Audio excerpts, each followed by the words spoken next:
ఆయన ఎటు వెళ్తుంటే అటు అందరూ నలుగురు వెళ్ళిపోతున్నారు. వెనక్కి బాత్రూమ్కి వెళ్తున్నా, బెడ్రూమ్లోకి వెళ్తున్నా, పోలీసులా బట్టలు మార్చుకుంటున్నా కానీ వెళ్ళిపోతున్నారు.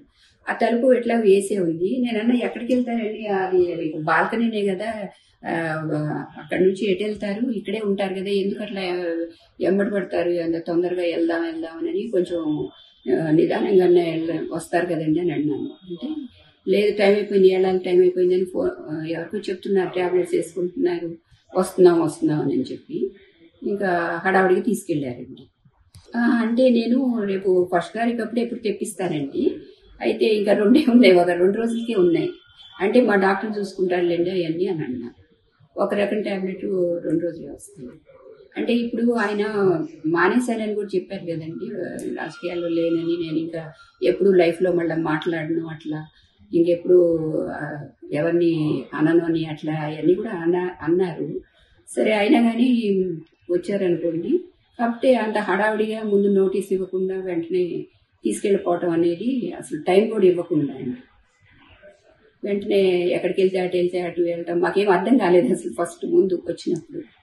కొన్ని సంఘటనల నేపథ్యంలో ఈరోజు కొంతమంది నాయకులు, కొంతమంది నాయకులు అనలేను కానీ కొంతమంది నేరస్తులు అనాలి. వైఎస్ఆర్సీపీలో ఉన్న కొంతమంది నేరస్తులు, మన పులివెందుల ఎమ్మెల్యే గారు అతను ఎలాంటి నేరస్తులు మీ అందరికీ తెలుసు.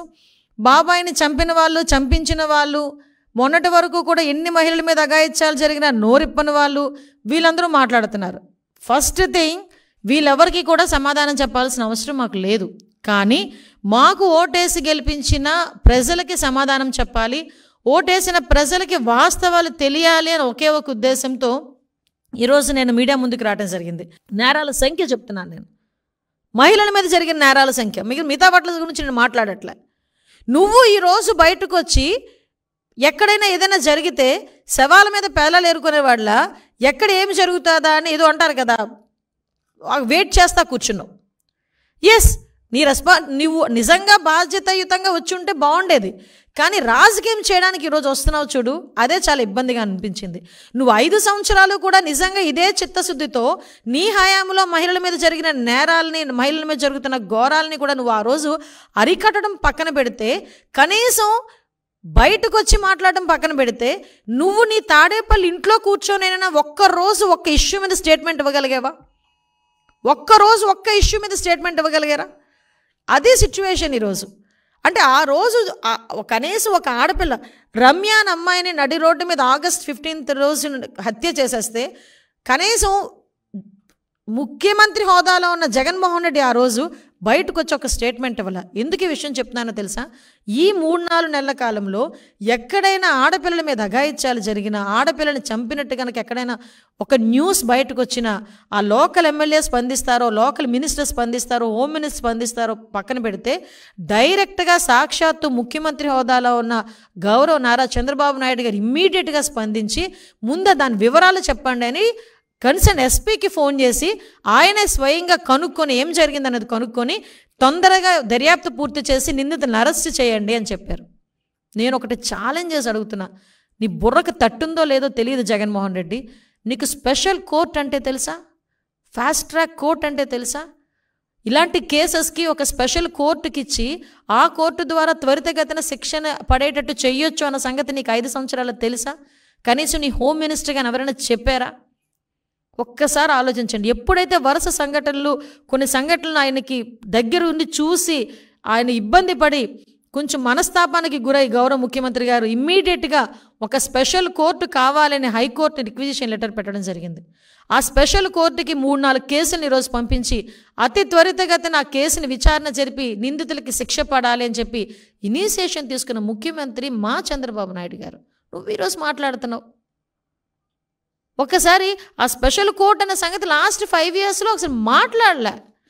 దిశ అరే ఎక్కడో హైదరాబాద్లో జరిగిన సంఘటన నేపథ్యం తీసుకొని దిశ చట్టం అని చెప్పి ఇమీడియట్గా అక్కడ అసెంబ్లీలోనే ఒక తీర్మానం పెట్టేసి ఆ చట్టబద్ధత లేని చట్టాన్ని తీసుకెళ్ళి ఒక చుట్టగొట్టి అక్కడికి తీసుకెళ్ళి కేంద్రంలో పడేశావు. తర్వాత అది ఏం జరిగిందో, ఎలా జరిగిందో, దాని ముందు ఏం జరిగిందో కూడా తెలియదు. మాకులాంటి వాళ్ళం బయటకు వచ్చి అరే దిశ అనే చట్టమే లేదు అంటే అప్పుడు దానికి దిశ యాప్ అన్నావు. అరే దిశ యాప్ కూడా ఏంటంటే, అది కూడా దిశ యాప్ కూడా ఒకసారి మనం ఆలోచన చేసుకుంటే, ఇంతకుముందు 2018లో మేము పెట్టిన యాప్ అది. 2018లో మేము పెట్టిన యాప్కి పేరు మార్చి దిశ యాప్ అని పెట్టాం. ఆ దిశ యాప్ కూడా ఎవడు ఇన్స్టాల్ చేసుకోవట్లేదని చెప్పి రోడ్ల మీదకి వెళ్ళి ఆడవాళ్ళని మగవాళ్ళని కూడా రోడ్డు మీద ఆపి ఆ రోజు ఆ యాప్ డౌన్లోడ్ చేయించుకునే పరిస్థితి ఉంది. ఈరోజు మేము వచ్చిన తర్వాత 4 సంవత్సరాల కాలంలో ఆ యాప్ దిశ యాప్కి మహిళా యాప్ అని చెప్పి మళ్ళీ మేము ఒక యాప్ క్రియేట్ చేసి అప్గ్రేడ్ చేసి ఈరోజు ఎవరికి కూడా ఇబ్బంది లేకుండా అందరికీ కూడా మోటివేట్ చేసే పరిస్థితి ఈరోజు కనిపిస్తూ ఉంది. మాట్లాడితే దిశ యాప్ తీసేయడం బట్టి ఎంతమంది పోయారని, అరే దిశ యాప్ తీసేయడం బట్టి ఎంతమంది పోయారని మీరంటా ఉంటే మరి దిశ యాప్ ఉన్నప్పుడు ఎందుకు అంతమంది పోయారు? మరి దిశ యాప్ ఉంది, నువ్వు అన్నట్టు దిశ చట్టం ఉంది, 21 రోజులు శిక్ష విధించేస్తావు, 21 రోజులు ఉరి శిక్ష విధించేస్తావు అనుకునేటప్పుడు సుమారుగా ఎందుకు 50,000 మంది పైగా ఆడవాళ్ళ మీద అత్యాచారాలు జరిగినాయి, హత్యలు జరిగినాయి? మొత్తం అన్ని మిస్సింగ్లు ఎందుకు 30,000 పైగా మిస్సింగ్లు జరిగినాయి? ఆ రోజు మేము ఏదైనా బయటకు చెప్తే మా మీద కేసులు పెట్టావు. ఆ రోజు కనుక సరిదిద్దుకుని పోలీస్ వ్యవస్థ నిర్వీర్యం చేయకుండా పోలీస్ వ్యవస్థను బలపరిచి వాళ్ళకి టెక్నికల్గా సపోర్టింగ్ ఏదైతే సిస్టమ్స్ ఉన్నాయో ఆ సిస్టమ్స్ అన్నీ ఆ రోజు ఇచ్చుంటే ఇన్ని ఘోరాలు జరిగేవా? ఈరోజు మళ్ళీ మేము గవర్నమెంట్లోకి వచ్చిన తర్వాత, ఎన్డీఏ గవర్నమెంట్కి వచ్చిన తర్వాత ఈరోజు మేము పర్టికులర్గా పోలీస్ వ్యవస్థని పటిష్టం చేయాలని మైన్యూర్ థింగ్స్ని గురించి కూడా ఆలోచిస్తున్నాం.